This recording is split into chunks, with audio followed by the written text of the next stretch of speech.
इतिहास उसी का होता है जो कुछ करके दिखाता है।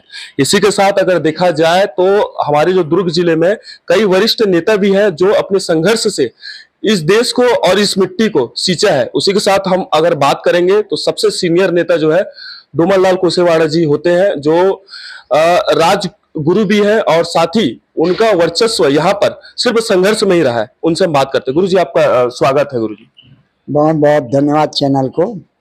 मैं अपना जीवनी के रूप में मेरा अनुभव जो है, मैंने अपने प्राइमरी स्कूल से प्रारंभ किया सहायक शिक्षक के रूप में, और निरंतर अपने जीवन को संघर्षमय बनाते हुए उच्च लक्ष्य को प्राप्त करने के लिए आगे बढ़ा। और जिस संस्था में मैंने काम किया शिक्षा विभाग में, वहाँ के बच्चों के प्रति स्नेह, प्रेम और अनुशासन को बनाए रखा। निश्चित तौर पर हमारा ये संघर्ष जो हुआ है उसका प्रतिफल है आज क्षेत्र के विकास और क्षेत्र के जनसेवक के रूप में काम करने का अवसर मिला है। निश्चित तौर पर ये अवसर भविष्य में मिलते हुए, और जिस तरह से भविष्य का एक संदेश है उस संदेश को कायम रखने के लिए मैं हमेशा संघर्ष कर रहा हूँ। और अवस्था में जिस तरह से निर्णय होता है उस निर्णय के आधार पर ही आगे बढ़ने का प्रयास किया हूँ मैंने।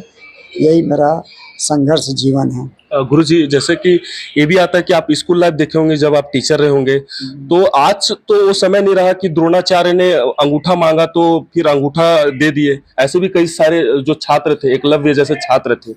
आज के जीवन में आपको क्या लगता है गुरुजी कि उस समय आपको कोई ऐसे छात्र मिले होंगे जो एकलव्य जैसे, गुरुजी आप जो मांगेंगे हम वो दे देंगे, ऐसा कभी हुआ है क्या? हमारे समय में बच्चे और पालक दोनों सम्मानित होते थे, और पालक और बच्चे गुरु के जो संदेश है उसका आज्ञाकारी होते थे।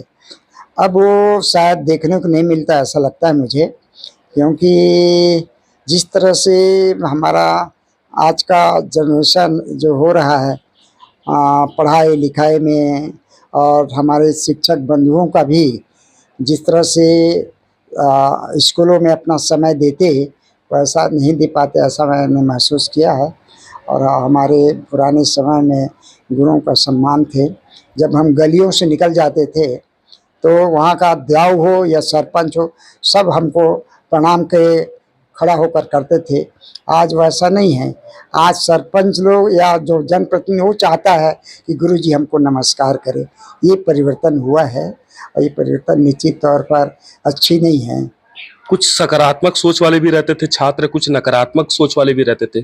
कभी ऐसा पड़ाव आया होगा गुरुजी जब आप उस शिक्षा पद्धति में जब आप शिक्षा देते थे, ऐसा भी कोई छात्र आया होगा नकारात्मक जैसा जो आपके दिल पे और मन में बस गया होगा?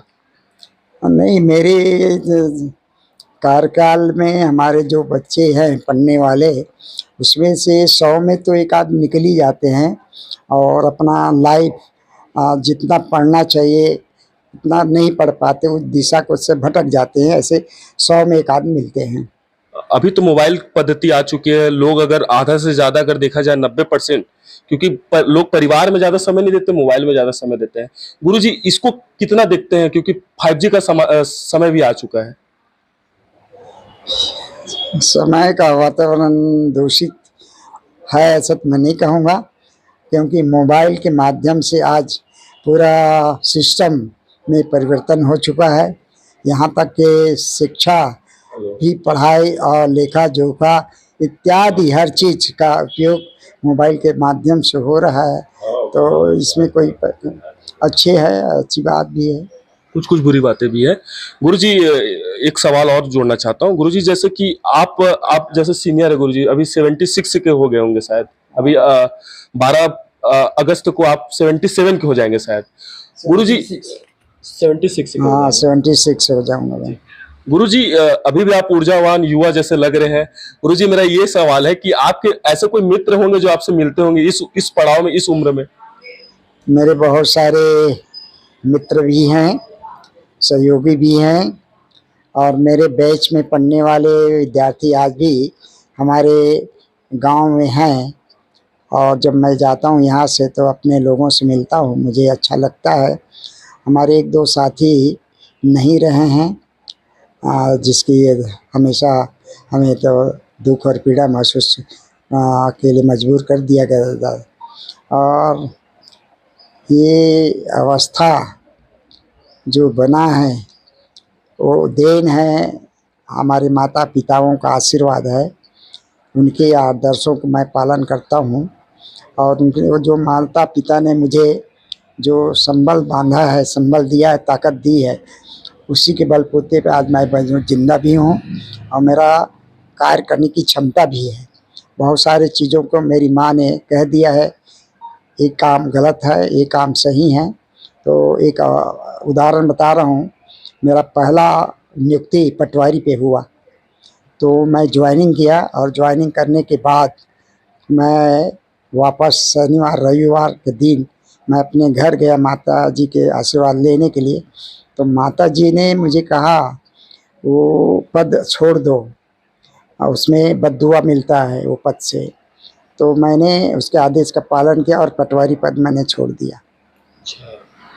गुरुजी, आपने पटवारी पद छोड़ दिया, उसके बाद आपने शिक्षक बनना। फिर मेरा नियुक्ति हुई वहाँ वार्ड नगर सरगुजा में, वहाँ भी मैं नहीं गया, बहुत दूर है कह करके। उसके बाद अम्बागढ़ चौकी में मेरा नियुक्ति हुआ शिक्षक में, वो बहुत दूर है, मेरे माता जी बोले बहुत दूर मत जाइए। उसके बाद में मेरा गांव के नज़दीक ही मेरा पोस्टिंग हो गया शिक्षा विभाग में। तो उसको माता जी बोले आप पढ़ाई छोड़ दो। उस समय यूनिवर्सिटी भिलाई यूनिवर्सिटी रायपुर में मैं ज्योग्राफी में कर रहा था, तो मैंने पढ़ाई छोड़ करके फिर वो नौकरी ज्वाइन किया। 1998 में आप रिटायरमेंट हो गए, उसके बाद क्या किया गुरुजी? 2008 में मैं रिटायरमेंट इसलिए लिया कि हमारा परम श्रद्धेय आदरणीय डॉक्टर रमन जी ने मुझ पर विश्वास भी किया, भरोसा भी किया, और मुझे परखा जचा, और इसलिए भारतीय जनता पार्टी की टिकट मिली। और उनके आशीर्वाद से मैं अहवारा विधानसभा जो पहली बार अनुसूचित जाति के लिए आरक्षित हुआ, वहाँ से मुझे टिकट दी गई, और टिकट मिलने के बाद ही मैं शिक्षा विभाग से कंपलसरी रिटायरमेंट लिया। एक सवाल और भी मैं जोड़ना चाहता हूँ गुरुजी, जितना गुरु के पास बैठो उतना प्रश्न भी रहते हैं और प्रश्न के उत्तर भी मिल जाते हैं। गुरुजी, आपके अभी कोई मित्र मिलते होंगे, तो ऐसा कुछ जो मन में आज भी लगता है कि मैं इस मित्र के लिए कुछ नहीं कर पाया, या कुछ ऐसा जो यादगार हमेशा रहता है? मैं पहली बार जब एमएलए बना, विधायक बनकर, मैं अपने क्षेत्र, मेरा जन्मभूमि में गुन्नरदेही क्षेत्र है, वहाँ जब गया तो मेरा गुरुजी मुझे जो पढ़ाए थे वो मिले। मैंने गाड़ी रोका, और गाड़ी रोक कर मैं उतर करके उसका पैर छुआ, तो मैंने बताया अपना नाम, मैं डोमन लाल कोरसेवाड़ा हूँ गुरुजी, मुझे आप पढ़ाए हैं 5वीं में, अभी क्या करते हो? बोले मैं आज विधायक हूँ, विधानसभा छत्तीसगढ़ सदस्य हूँ। तो बहुत प्रफुल्लित हुआ मेरा गुरुजी कि मेरा शिष्य इतना आगे बढ़ा है, ऐसा बहुत खुशी अनुभव किया। जैसे ये भी बात आती है गुरुजी, हर संघर्ष के पीछे कहते हैं कि बहुत सारे जो तीर रहते हैं वो आदमी पीठ में लेके रखा रहता है, लेकिन सामने किसी को नहीं बताता। ऐसा कभी पड़ाव आया होगा गुरुजी जो आपको मतलब तीर की तरह चुभ गया कि अब तुम आगे मत बढ़ो, उसके बाद भी आपको कोई ऐसा होगा कि हाथ पकड़ के आगे खींच के लेके गया होगा? देखो, राजनीति में बहुत धैर्य और धीरज रखना पड़ता है, और साथ साथ जो भी निर्णय है उस निर्णय का स्वागत भी करना चाहिए। मैं वही किया। प्रथम बार टिकट मिला 2008-13 तक रहा, मैंने अच्छे काम किया, उसका परिणाम हुआ शाइनिंग इंडिया नई दिल्ली ने मुझे बेस्ट एमएलए अवार्ड दी गई। मैं समाज में रहा, समाज का काम किया, तो राज्य सरकार ने मुझे अलंकरण से सम्मानित किया, गुरु घासीदास सम्मान से 1 लाख रुपए नगद दिए, और दलित शोषित समाज के लिए मैं हमेशा काम करते रहा। तो मेरा जीवन में कार्य को ही अधिक महत्व दिया हूँ।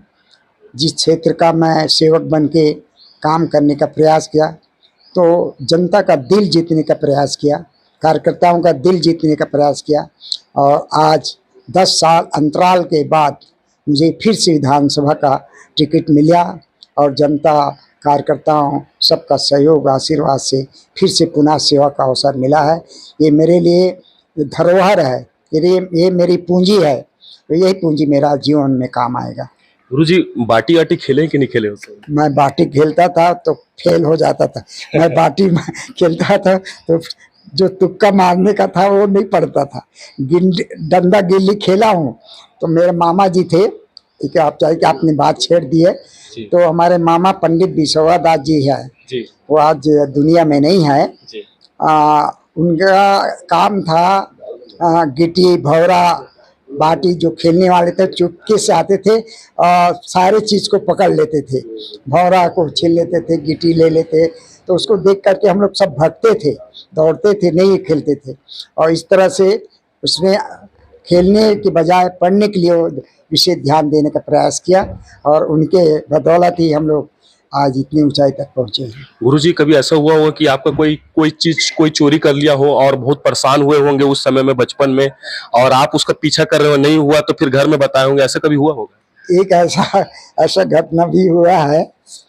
अब सारी घटना बता रहा हूँ। मैं उस समय विद्यार्थी था जी। और एक घड़ी था मेरे पास, किसी ने दिया था उस समय जी। वो घड़ी मैंने पहना था, तो एक साथी महसूस हुआ कि मेरे बहुत नज़दीक सिविल लाइन के रहने वाले हैं, जानता था, परखता था और उसने घड़ी अच्छा दिख रहा है, लाइए गुरुजी, लाइए कुर्सीवाड़ा, ऐसा कर पहन लिया और पहन करके फिर वो अमुक जगह मिलूंगा, आप आइए, ऐसा बोले, आपको शक्कर दिला देता हूँ, बोले। मैं झाका मार गया मैं लेने गया, वहाँ पर गया, वो आदमी गायब था, मेरा घड़ी भी गायब हो गया।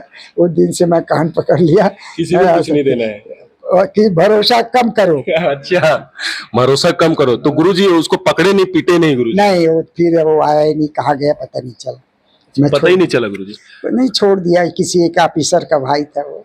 अब पता चल जाए और अब अगर घड़ी मिल जाए तो उनको तो आप जेल भेज दोगे? नहीं, ऐसा कुछ नहीं करूंगा, ना घड़ी के पीछे दौड़ने वाला नहीं हूँ। वैसे कई घड़ी आपस से हमको मिल जाता है समय तो वही चलता रहेगा, घड़ी कोई ना ले जाए। ले जाता तो अच्छी। अभी आप घड़ी पहने, सोनाटा के घड़ी पहने हुए?